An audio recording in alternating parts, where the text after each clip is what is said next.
नमस्कार, आप देख रहे हैं अनंत ज्ञान और मैं रीत हाजिर हूँ दिन भर की बड़ी अपडेट्स के साथ। शिमला में प्रेस वार्ता के दौरान मुख्यमंत्री सुखविंदर सिंह सुक्खू ने नगर निगम और पंचायत चुनाव परिणामों को लेकर भाजपा पर निशाना साधा है। उन्होंने कहा कि भाजपा कई गुटों में बटी हुई है और सोलन में राजीव बिंदल के गुट का प्रदर्शन सबसे बेहतर रहा है।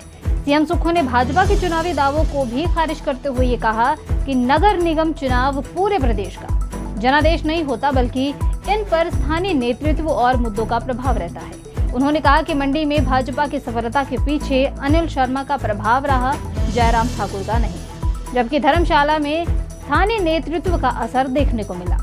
मुख्यमंत्री ने यह दावा किया है कि पंचायती राज चुनावों में कांग्रेस समर्थित 2400 प्रधान और 2300 उप प्रधान विजयी हुई हैं, जो सरकार की नीतियों पर जनता के भरोसे को दर्शाता है।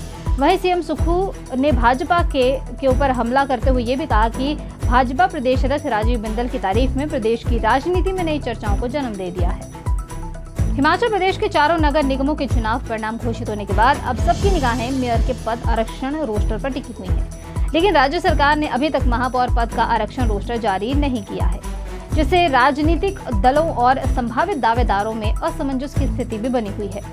मेयर पद आरक्षण के आधार पर ही ये तय होगा कि किस वर्ग के पार्षद इस प्रतिष्ठित पद की दौड़ में शामिल हो सकेंगे। इसलिए रोस्टर जारी होने के बाद ही राजनीतिक समीकरण पूरी तरह से स्पष्ट हो पाएंगे। इस बार मेयर पद का महत्व इसलिए भी बढ़ गया है क्योंकि प्रदेश सरकार ने महापौर का कार्यकाल 2.5 वर्ष से बढ़ाकर 5 वर्ष कर दिया है। अब चुना गया महापौर पूरे कार्यकाल तक नगर निगम का नेतृत्व करेगा। तो वहीं शहरी विकास विभाग के अनुसार आरक्षण रोस्टर से जुड़ी प्रक्रिया अंतिम चरण में है और प्रस्ताव विधि विभाग को भेजी जा चुकी है। हमीरपुर जिला परिषद चुनाव के नतीजों ने मुख्यमंत्री सुखविंदर सिंह सुक्खू और कांग्रेस के लिए चिंताएं बढ़ा दी हैं। मुख्यमंत्री के नेतृत्व में जिला हमीरपुर ने 19 जिला परिषद सीटों में से 15 पर भाजपा समर्थित प्रत्याशियों ने जीत दर्ज कर अपना दबदबा कायम किया। वहीं 3 सीटों पर निर्दलीय और केवल 1 सीट पर कांग्रेस समर्थित उम्मीदवार को सफलता मिली है। मुख्यमंत्री के विधानसभा क्षेत्र नदौन में भी कांग्रेस को अपेक्षित प्रदर्शन नहीं मिला है। नदौन की 4 जिला परिषद की सीटों में से केवल 1 अमलैहड़ वार्ड से कांग्रेस समर्थित प्रत्याशी रविंद्र कुमार की जीत हुई है, लेकिन जबकि लाहड़ा, मालग और सपड़ोह वार्ड में कांग्रेस को हार का सामना करना पड़ा है। इन परिणामों के बाद भाजपा खेमे में उत्साह का माहौल है और जिला परिषद अध्यक्ष पद पर भी भाजपा की दावेदारी मजबूत मानी जा रही है। तो वहीं कांग्रेस के लिए अपने ही गढ़ में मिले ये नतीजे राजनीतिक रूप से बड़ा संदेश माने जा रहे हैं। हिमाचल प्रदेश के मुख्य सचिव संजय गुप्ता के सेवानिवृत्ति होने के बाद राज्य को नया मुख्य सचिव मिल गया है। मुख्यमंत्री सुखविंदर सिंह सुक्खू ने वरिष्ठता को प्राथमिकता देते हुए 1993 बैच के वरिष्ठ आईएएस अधिकारी के पंत को मुख्य सचिव का अतिरिक्त कार्यभार सौंपा है। इस संबंध में कार्मिक विभाग ने औपचारिक आदेश भी जारी कर दिए हैं। गौरतलब है कि संजय गुप्ता 23 मई को मुख्य सचिव पद से सेवानिवृत्त हुए हैं। उन्होंने नियमित मुख्य सचिव बनाए जाने के महज 5 दिन बाद ही रिटायर होना पड़ा था। ऐसे में ये अटकलें लगाई जा रही थी कि सरकार उन्हें सेवा विस्तार दे सकती है, लेकिन मुख्यमंत्री सुखविंदर सिंह सुक्खू ने इन सभी कयासों पर विराम लगाते हुए अतिरिक्त मुख्य सचिव गृह, वन एवं विजिलेंस के पंत को ये जिम्मेदारी सौंपी है। जिला परिषद चुनाव में कांग्रेस को बड़ा झटका लगा है। बिलासपुर जिले की 14 जिला परिषद सीटों में से कांग्रेस एक भी जीतने में सफल नहीं हो पाई है, जबकि भाजपा समर्थित उम्मीदवारों ने 9 सीटों पर जीत दर्ज कर स्पष्ट बढ़त हासिल की है। वहीं 5 सीटों पर निर्दलीय प्रत्याशियों की जीत ने सभी का ध्यान आकर्षित किया है।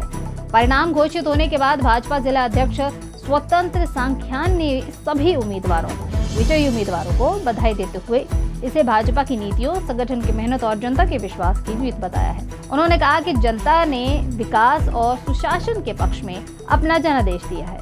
हालांकि जिला परिषद में भाजपा सबसे बड़े दल के रूप में उभर कर सामने आई है, जबकि कांग्रेस का खाता खुलने तक जिले की राजनीति में चर्चा का विषय बनी हुई है।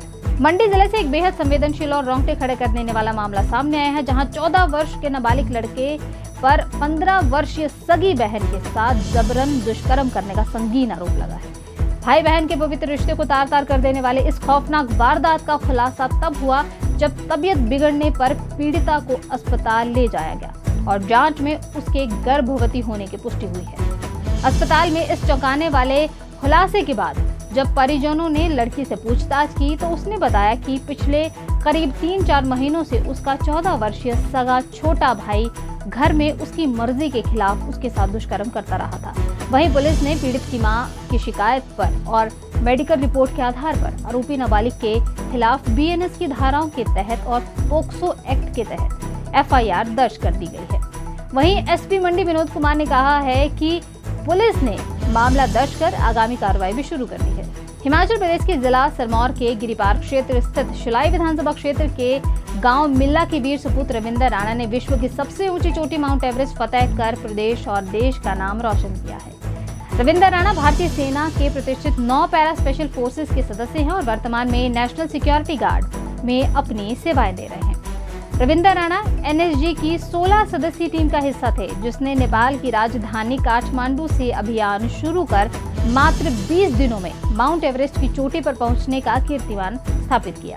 एवरेस्ट पर पहुंचने के बाद टीम ने वहां तिरंगा और 9 पैरा स्पेशल फोर्सेस का झंडा फहराया तथा राष्ट्रगान गाकर भारत माता की जय के नारे लगाए। रविंदर राणा की इस उपलब्धि से पूरे सिरमौर और हिमाचल प्रदेश में गर्व का माहौल है। क्षेत्रवासियों का कहना है कि उन्होंने युवाओं के लिए एक मिसाल पेश की है। लंबे समय से बंद पड़ी ऐतिहासिक पठानकोट जोगिंद्रनगर कांगड़ा घाटी नॉर्गेज रेल सेवा 2 जून से फिर शुरू होने जा रही है।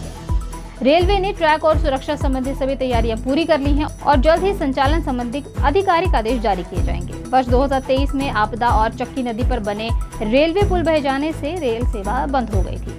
अब करीब 70 करोड़ रुपए की लागत से नया पुल तैयार किया जाएगा। रेलवे सुरक्षा आयुक्त द्वारा निरीक्षण के बाद इसे संचालन के लिए सुरक्षित घोषित किया गया है। शुरुआत में सीमित ट्रेनों का संचालन होगा, जिसके बाद जरूरत के अनुसार इसे बढ़ाया जा सकता है। रेल सेवा बहाल होने से कांगड़ा, पालमपुर, बैजनाथ और जोगिंद्रनगर क्षेत्र के पर्यटन, व्यापार और स्थानीय लोगों को बड़ा लाभ मिलेगा। जिला शिमला पुलिस ने नशा तस्करी के खिलाफ बड़ी कार्रवाई करते हुए 3 आरोपियों को गिरफ्तार किया है। पुलिस ने इनके कब्जे से 196 ग्राम चिट्टा और 47 ग्राम आइस और 60,400 रुपए नकद बरामद किए हैं।